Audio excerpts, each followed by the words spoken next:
right? Yeah. All the different colors. Yeah. Oh, Europe is really going strong. 200 million times a day, someone somewhere uses Google to search for something on the internet. An old boyfriend, a new boyfriend, a new gadget, a used car. Serious, frivolous. Type in Paris Hilton, and Google's computers, roughly 100,000 of them, search the entire internet for every mention of her, 6.5 million, and every picture, 6,500, in half a second. Looking at the Googleplex, company headquarters in Silicon Valley, it's hard to imagine that just a few years ago, the company basically consisted of the Russian-born Brin and co-founder Larry Page working in a converted garage. Our boardroom table was also our ping pong table, so it had the net and everything.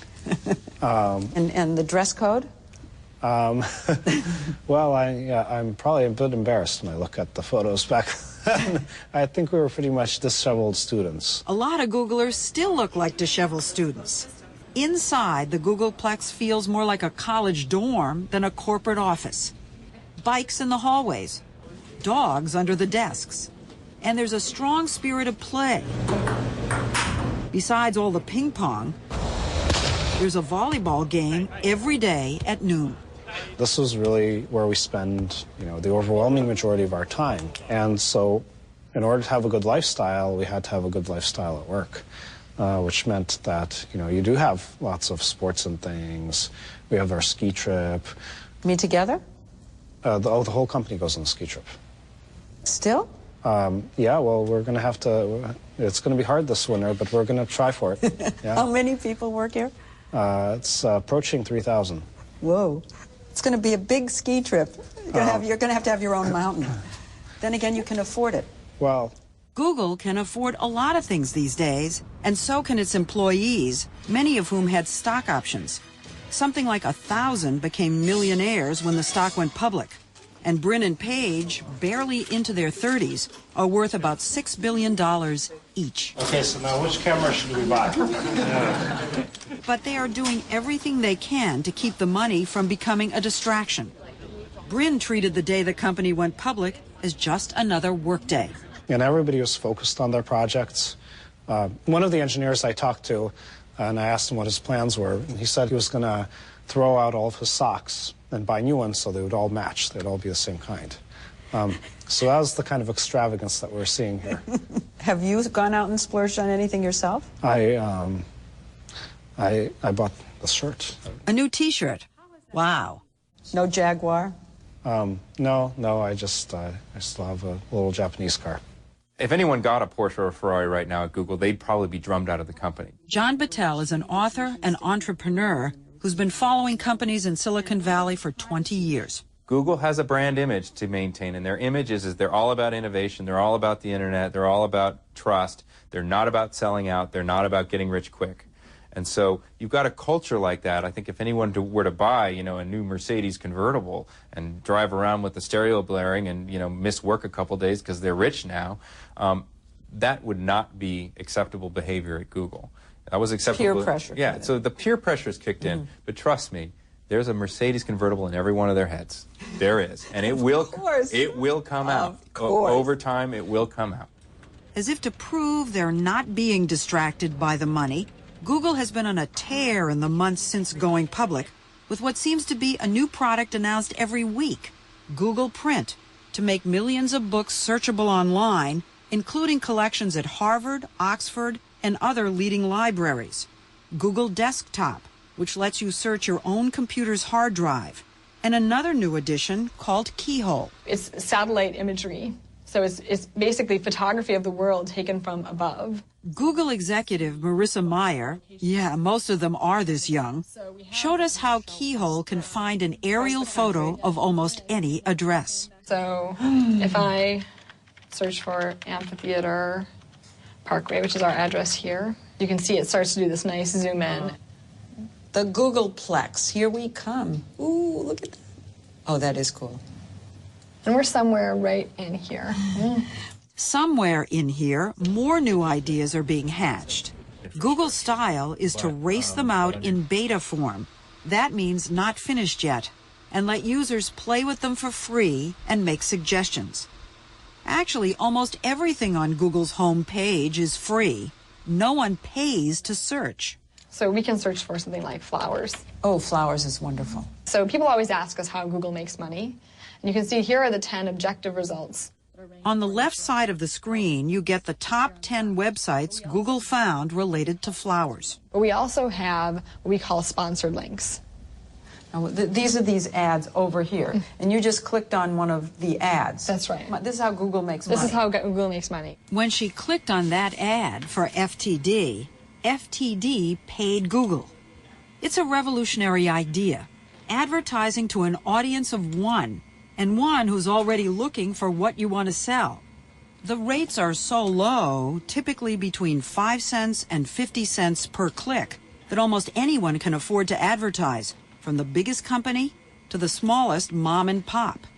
Eric Schmidt, Google's 49-year-old CEO, who Brin and Page hired in 2001 to be the resident grown-up, says that the pool of potential advertisers is almost limitless. And there's a lot of evidence that the companies of which Google is a member are enabling a new kind of commerce between very small communities, people who can find each other, for whom the traditional advertising mechanisms, whether it's television advertising or radio, do not serve. An example, a friend of mine named Peter puts his credit card in and he gives us $50. And his wife knits a particular kind of rug. And so I said, call me back, give me an update. So Peter calls back and says, we're ecstatic. For $50, we got all these customers. And I said, well, how many did you get? And he said, 100. And I thought, wow, that's great. What a wonderful outcome. And he said, there's a problem. What's the problem? My wife does one rug per year. So that's all the revenue we're ever going to get from Peter. But there are millions of Peters out there and billions in potential ad revenue. The business world is just beginning to grasp the potential. And Google should be careful because there are some other companies that have it in their sites, such as Microsoft. And that's a big deal when Microsoft comes after you. It is indeed. Bill Gates has admitted that, quote, Google kicked our butt in internet search. Bill Gates doesn't like to have his butt kicked. So he just launched a prototype of a Microsoft search engine. Bill Gates breathing down your necks. Do you feel this? Do you feel a pressure? We do not today. It's perfectly possible that the current competitors can all compete and coexist actually quite well, at least for a few years. So I disagree with the people who say that this is a zero-sum game. But while you say you don't think it's a zero-sum game, that's not the way Bill Gates has gone about running his company. He tends to think, he has to be the one. I believe, we believe, that this space will have many players, of which we'll be one significant one. I really do. It's Google's strategy to downplay the threat from Gates, but that doesn't mean they're not fighting back. The company's new product, a piece of software called Google Desktop, which anyone can download for free, organizes all the files on your computer. That's one of the things Microsoft Windows does. Isn't that a direct challenge at Microsoft? Google Desktop is a direct challenge at Microsoft. There's no question about it. Google is going after Microsoft, but they would never tell you that they're doing that because they don't want to paint a huge target on their back, right? And so the war is on. Just before Christmas, Microsoft shot back with a similar desktop search product.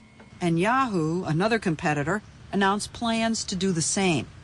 But Google is betting that its troops will continue to innovate faster than anyone else's. Everyone assumes that we're busy competing in the last war, when in fact we're going to invent something new. That's how Google works. Whatever product idea I have is from the old times. And they say, oh, Eric, what a stupid idea. Why don't you try this new idea, which I haven't thought about? That's the genius of Google. Where did that genius come from in the first place? And where is Google going? How are they going to change the world and our lives in the future? We'll see in a minute. Multi-billionaires Sergey Brin and Larry Page, the 31 and 32-year-old founders of Google, still share one tiny office at company headquarters. That's the way they've always worked. And just as when they were Google's only employees, they still make every major decision together, and personally approve the hiring of nearly every new employee. Both Brin and Page come from brainy families. Larry's dad is a computer science professor. Sergey's dad, a math professor. They even look a little bit alike, but in their personalities, they're opposite. Page is shy, almost introverted. Brin more outgoing, something of a showman. Is it true that you're a gymnast? I've done various acrobatic things over time. I took some gymnastics classes at Stanford, and I've taken some circus classes since then. So I did flying trapeze and trampoline and things. Really? Really? Yeah, but I'm not very good. What he is good at, and Page as well, is writing computer code. They met as PhD students at Stanford, where both were trying to figure out how to make information easier to find on the internet. They realized that a lot of search engines of the time, the Dark Ages, 1998, inundated you with a bewildering, disorganized list of every website that contained the words you were searching for. And we said, well, no, it's actually our job to produce the best possible results. So your breakthrough was saying, here's the most important, and the second most important, and so forth. That's correct. Brin and Page's breakthrough was a series of algorithms, software code, that created a ranking system by relevance for the internet. They installed their software on Stanford's computers. So how did you get from Stanford and this sort of theoretical project you were doing for your PhD into a business? Well, we had created a test search engine, which they named Google, a play on the word Google, a math term meaning 1 followed by 100 zeros. We just let a few of our friends know about it, so they would go to that website with a test search engine, try it out, and people started to use it more and more, and word spread. It really started to grow, and eventually we ran out of computers. They started building their own computers and moved into their world headquarters, that garage. We were very conservative. We didn't hire very many people. We never ran Super Bowl ads like many other dot-coms. Remember, this was at the height of the dot-com boom.